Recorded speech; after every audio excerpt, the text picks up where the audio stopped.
Today's episode is sponsored by the Positively Living Co-working Club. If you're inspired by the topics here but struggle to take action, join us. The Co-working Club provides resources and accountability focused on doing, not networking. Obligers and introverts, this is for you. Get details and join for $20 a month at positivelyproductive.com/resources. So we have these habits that come from repetition and create these deep grooves in our brain that keep us doing them. But even when we've been doing them consistently for a while, they're true habits set. They're not set in stone. Things can change. Life is full of disruptions that can throw us off track. Vacations, stress, family events, changes in our routine. When this happens, the habit loop gets interrupted and our hard-earned progress can unravel. Conversely, this is also an opportunity to disrupt a habit that wasn't serving you. Also, it's important to note that sometimes even without outside change, you change. Maybe what worked before simply isn't working anymore, and that's okay. You're listening to the Positively Living podcast. I'm your host, Lisa Zaratny, founder of Positively Productive Systems and a productivity coach certified in positive psychology and stress management. Join me as we explore ways to live a more proactive, positive life with episodes on productivity, self-awareness, mindset, entrepreneur life, habits and systems, simplicity, fun, and more. I understand overwhelm personally as a multi-passionate entrepreneur, wife and mom to kids and cats, and as a caregiver. I'm here to help you choose what's right for you so you can do less, live more, and breathe easier. Sound good? Let's get to it. Welcome to the Positively Living podcast. I'm your host, Lisa, and I'm excited to talk about habits with you today. Speaking of which, if you've made a habit of listening to the podcast regularly, thank you. I'm so glad we're spending this time together. And if this is your first episode, welcome. You have 225 episodes to get through, so put on the coffee and let's build that habit. Kidding, kind of. Although I love when listeners work their way through the lineup. I am personally a binge listener myself. The productivity coach in me wants to recommend to you to look first for the episodes that will serve you the best right now. You have plenty to choose from, and one of the best ways to figure out which ones you want to start with is by visiting the podcast page of the Positively Productive website, positivelyproductive.com/podcast. On there, you'll find specially curated playlists as well as a search bar where you can type in the topic of interest and get a collection of posts that show the episodes related to it. I also make a point to mention other episodes in each episode that will complement what we're talking about. For example, with today, you'll want to check out episode 15 from the first season of the podcast, all about how to harness habits to achieve your goals. It's a foundational episode that digs deeper into the science. Today, we're diving deep into the world of rebuilding habits, those automatic behaviors that shape our lives. Yeah, sometimes they also take our lives in a direction we weren't expecting, and sometimes our lives take the habits in a direction we weren't expecting. So today, we'll explore how habits work, why they sometimes fizzle out, and most importantly, how to reignite them when life throws us a curveball. Let's start with a quick refresher on habits. At their core, habits are automated behaviors wired into our brains through repetition. They're essentially mental shortcuts our brains create to save energy, and they're formed by repeat process. The more you do something, the more ingrained it becomes. This can work to your benefit and can also happen unintentionally as well. Both Charles Duhigg and James Clear cover habits thoroughly in their books. Duhigg writes about the power of habit, and his other book, Smarter, Faster, Better, which I love because it has incredible stories to highlight how we approach habits. And then Clear writes about his story and proven ways to build habits in his book, Atomic Habits. And I'm betting you've at least heard of them, if not read them. You can find them on the resources page of the Positively Productive website. In the podcast resources link, you want to click that and it will go to an Amazon list and you can find those books. So habits work in a loop. Duhigg explains that there's a cue, habit, and reward cycle, and Clear modifies that slightly to say cue, craving, response, and reward. The common parts here are cue and reward. This means that you have a trigger for the habit, which could be anything from a sound, sight, energy shift, or time of day, and you take the action so your brain perceives a reward. Again, this could be positive and beneficial. For example, placing your running shoes by the door creates a cue when you see them, which triggers you to think about running and encourages you to do so, which is the habit. And the reward could be a sense of accomplishment and pride, checking the habits box in your planner, and or the rush of endorphins from the actual exercise. Sometimes habits are built in a way that don't feel like they serve you, and I'm sure you recognize that as well. But it's likely from a place of good intentions. Your brain wants to protect you and to soothe you. An example of this could be a stressed afternoon at work. The cue is that energy dip and that stressful feeling as you struggle to meet a deadline. In response, you create a habit of finding a sugar-packed snack or a caffeine boost, maybe a combination of the two. The reward is the break from the stressor and a temporary mood boost from the sugar and the caffeine. Sugar activates the brain's reward system through dopamine, and caffeine has its own effects that include a boost in focus. Now, this is not an episode on the impact of sugar and caffeine on the brain, and I'm neither promoting nor deterring you from having those things. Each has their positive and negative points, though I do believe dose matters. These are just merely realistic examples of what we often do in a situation like that, and then how the habit is created because we keep repeating it. And if you want me to do an episode about caffeine and sugar and our brains, message me and let me know. I will add that to the list. So we have these habits that come from repetition and create these deep grooves in our brain that keep us doing them. But even when we've been doing them consistently for a while, they're true habits set. They're not set in stone. Things can change. Life is full of disruptions that can throw us off track. Vacations, stress, family events, changes in our routine. When this happens, the habit loop gets interrupted and our hard-earned progress can unravel. Conversely, this is also an opportunity to disrupt a habit that wasn't serving you. Also, it's important to note that sometimes even without outside change, you change. Maybe what worked before simply isn't working anymore, and that's okay. That could relate to you and your energy or simply a desire for novelty. Neurodiverse brains chase dopamine, and one of the ways it gets it is through newness and variety. This may be why it can be challenging for you to start a habit as well. You have to get those repeats in before you become bored in order to get the habit set. All right, so things have gone off the rails. What do we do next to rebuild and replace? Well, first, when you want to get back on the wagon or fix a habit that's not serving you, you must understand this is all perfectly normal. It's normal to stumble, to shift, to change your mind again, and to get caught in habits that aren't ideal and want to shift that. In last week's episode, we talked about change. It's inevitable and it has an impact on us. You cannot escape it. Life is constantly lifing you. You're human and your actions are impacted by so many facets of your life, from your energy to your environment to the people around you. So this is a time to accept that this is something that happens to us all and there's an opportunity within. Now is definitely not the time to beat yourself up. And honestly, there's never a good time for that, at least from my perspective. Compassionate productivity is my jam, and I welcome you to join me in it. We're going to come at our challenges from a place of love and positive determination, okay? I know it can be disheartening when you had something on lock, right? You had a really good habit going and it feels like it slipped through your fingers.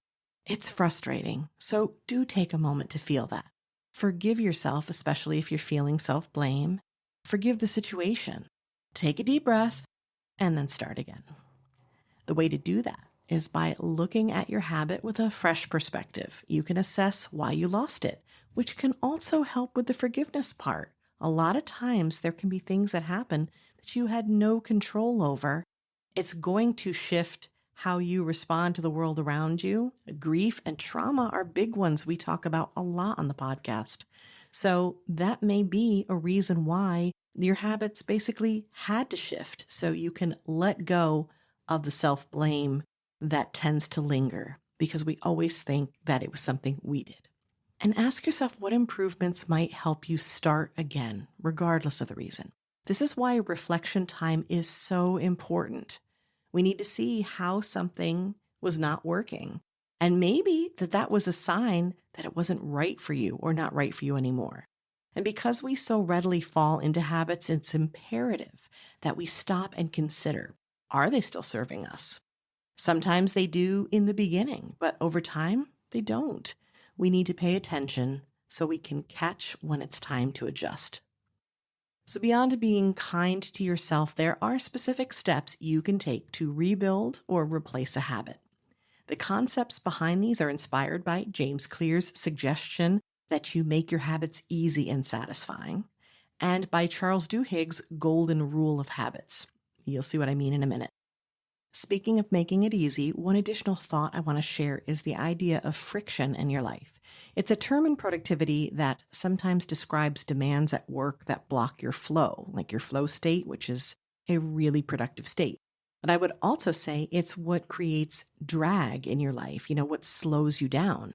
You can see that happening in your habit development and how difficult it is to take an action. The more friction, the harder it is to do the thing. The less, the easier. Removing friction, making it so it's really simple to do the thing is key here. So that's a big takeaway for you. If you take away nothing else, take away that. You need to make it super simple, super easy to do the thing. And that is how you will develop or redevelop a habit. All right, let's get into the tips. The first one is to embrace different options while keeping the reason for the habit in mind. Remember, I talked before about neurodiverse minds wanting novelty, and then also you are trying to rebuild a habit, and maybe it's frustrating because you had something working and now you're not in a position where it's going to. Let it go and be open to the possibilities. You can experiment with different approaches while keeping the core habit intact. Figure out what your goal is and the point of the habit in the first place, and then find different ways to achieve it. You could adjust your routine to keep the order of your day fresh. You could try a different tool or framework, a new format or practice. Yes, you can consider this my permission to buy a different planner or download a new app if it'll encourage you. But caution here. Please remember that the tools for the job will not do the job for you. You are the driver here. And we need to make sure you're making the best choices for you. So if you have a drawer full of planners and they still don't seem to work, we need to talk. But if something fresh and new can encourage you to take that step and to reduce the friction and make things easier, then that may be the thing you need to do. So example number 1 for this would be if you're struggling to revive your morning meditation or gratitude practice, try a shorter amount of time, like start super small to make it the easiest possible, or maybe a different format or different time of day. Sometimes our energy can shift, so a different time of day may help where you feel more alert. Now, it sounds like that might be the morning, but circadian rhythms matter. I'm not a morning person, so sometimes later in the morning, after I've gotten the first initial work done, it may be good to take a break and do my practice then. So either simplifying or shifting it up. Example number 2, if you want to exercise, but you've become bored with it, nay, disenchanted with your current format, feel free to try something new. You'll still get the exercise in, but it'll be something different that you want to keep trying. Scroll through YouTube and find different instructors or workouts. Mix up when you work out or get a buddy to join you. Those ideas are a combination of not only adding change, but elements of accountability, like you will find in episode 217, where we talked about body doubling. The second tip is to modify the existing habit to make a change and build a better one. Building habits and building positive habits is not only the goal, but also the answer to breaking bad ones. Let me say that again. The ones that don't serve you, I don't really like using good or bad here. The ones that you want to change, you cannot necessarily change, but you can modify them in a way where they can become positive for you. The idea that you can remove a quote bad habit is debunked. Once it's there, especially if you perceive a significant reward from it, like procrastinating or eating junk food, it is difficult to impossible to remove it. And psychologically, it doesn't work to tell your brain stop. If that worked, we wouldn't even be having these conversations, right? And I'm sure you can verify this. I know I can. And now I'm distracted and want to take a break and have chocolate, but let's keep going. The way to beat any habit you no longer want to focus on is by cultivating a habit that naturally replaces or disrupts the unwanted behavior. Let's go into an example. If you're trying to cut back on mindless scrolling, and I've definitely had to do this, introduce a habit of reading when you feel the urge, or move the app to an area that makes it difficult for you to get to it in order to scroll. Now, that last option is an example about how adding friction to a step to deter you can actually work for the powers of good.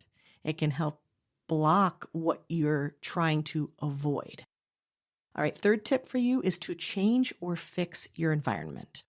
We talked about reasons that habits can fall by the wayside, that you can lose momentum, how disruptions in your routine, like a vacation, can sabotage you. But another place that you can be sabotaged is environment. Think about how a cluttered workspace or a closet can dissuade you from taking any action, let alone positive action. If you can't find the tools you need to do the work, you aren't likely to do it. I know the minute I can't find something, I'm like, well, I'll do it later. And does later happen? Nope, it's not actually on the calendar. When you need to take extra steps to do the thing, even if you mean well, you are so determined, you have all the motivation and determination in the world. The minute you start adding extra steps, which is friction, it's going to sabotage you before you even start. Because the minute you wake up late or you are extra tired or extra distracted, it's going to make it that much more difficult. And it's even worse when you can't find what you need to do the thing. And I think exercise equipment and clothes, that's a great example. So let's dig into the specific example. You want to go for a walk each morning. Make sure you have a place to walk. Now that could be outside, but you may need a space if it's inclement weather. So you need to clear the living room in front of the TV or wherever it is that you have that's a designated space. Maybe even, dare I say, dusting off the treadmill. Wherever it is, you want to make sure that's clean, clear, and ready to go. And you want to have your exercise clothes and your shoes. You want to have all the tools for the job, so to speak. Set them out in a special place that makes them easy to grab and set them back for the next day. So part of this habit is the setup as well. Next tip is to celebrate and reward your efforts. I know that habits are described as having a reward, but that's merely your brain's perspective of the action, because you are trying to repeat an action for the habit to actually take. You need to find ways to encourage that repetition, to encourage the process of setting up the habit. Celebrating each success and finding ways to add to your reward are crucial to keep this going and for it to actually take. It's a common myth to consider your good habit as its own reward. Let that go. No. Your brain craves tangible reinforcement. Treat yourself to something you enjoy. It could be a favorite snack, some kind of pampering, a small purchase if you can afford it. And make sure you keep treating yourself as you consistently work toward your habit. And notice the distinction. You want to celebrate working toward it, the effort, not necessarily your success. I know it's often said, okay, so I've met my habit, so many times this week, I'm going to celebrate that. I want you to celebrate the attempt to meet your habit, all the work around it. When you start a new habit, look at all the components of it. You want to go to the gym after work, which involves packing a bag and putting it in the car. Track not only when you went to the gym, but also the effort you made to prep for the gym, packing the bag and getting it in the car. Count it, even if you went to the gym and exercised for 10 minutes before you needed to leave or felt like leaving or were too tired to continue to work out. Count everything and celebrate everything. When you see the behavior you desire, find ways to give yourself those additional rewards, and that will make you want to keep doing it. And sometimes you can even use the thing you wanted to do instead that you were replacing. Let me give you an example of that I've done. When I want to encourage a specific habit and discourage another, like more movement and reading, less scrolling reels, I will set a time to actually do both, but in a specific order. I will exercise or study and then scroll through reels as my treat. Sounds funny, I know, but I get the satisfaction of doing the thing I wanted to, but it's delayed and it works because then I sneak that habit in there. All right, bonus tip. I highly recommend tracking your habit efforts. Now, if you get caught up in data and you feel badly when it doesn't go the direction you want to go, maybe we wait, but what you track and what you monitor, the tracking itself impacts the kind of success you'll have. And it also helps give you a realistic view of what's happening. Because sometimes you can see, I tried. The habit still isn't there, but look at how much effort I'm putting in. That's the kind of data you want to look for. So tracking, I do recommend, but just as with building habits, the habit of tracking habits needs to be simple. Pick the easiest thing for you. It can be an app you already use probably. It can be in a notebook or notes on your phone. It could be hash marks on a whiteboard. You could even mark your calendar with check marks or icons to indicate the habit on a particular day. What's the easiest way to remind yourself of the efforts you're making so you can keep celebrating them and keep going? Are you ready to boost your habit game, maybe rebuild one or change one up? I am here to cheer you on. I'd love to know what habit or habits you're working on. I'd love for you to message me. And if you think you would like additional help with resetting a habit or two, I have a productivity boost package that's like a bonus package. It's quick, it's direct, and it's just the thing for this kind of plan. It'll get you unstuck and moving with a habit that makes sense for you. If you are ready for more, like creating a strong foundation for your productivity, then a strategy session will be the place to start. And that is where the majority of my clients start. In that session, we assess your strengths, values, and personality. We inventory tasks and schedule, review your daily routines, habits, and systems for what you want to keep, what you don't, what you want to change. And we identify and prioritize next steps. We create a personalized plan. This means we can not only set up your habits, we can ensure you are building them in the right space in your life and in the right way.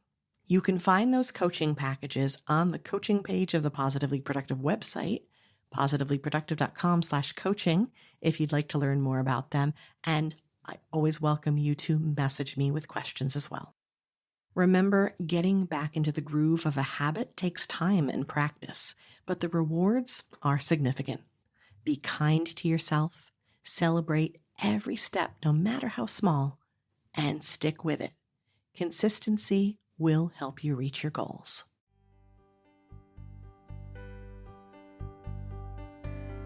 Thank you for joining me today. Your time is precious and limited, and I'm honored you chose to spend it with me.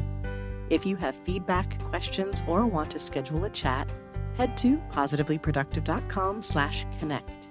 And if you are looking for any of the resources referenced on the podcast, from books to products to training and more, go to positivelyproductive.com/resources.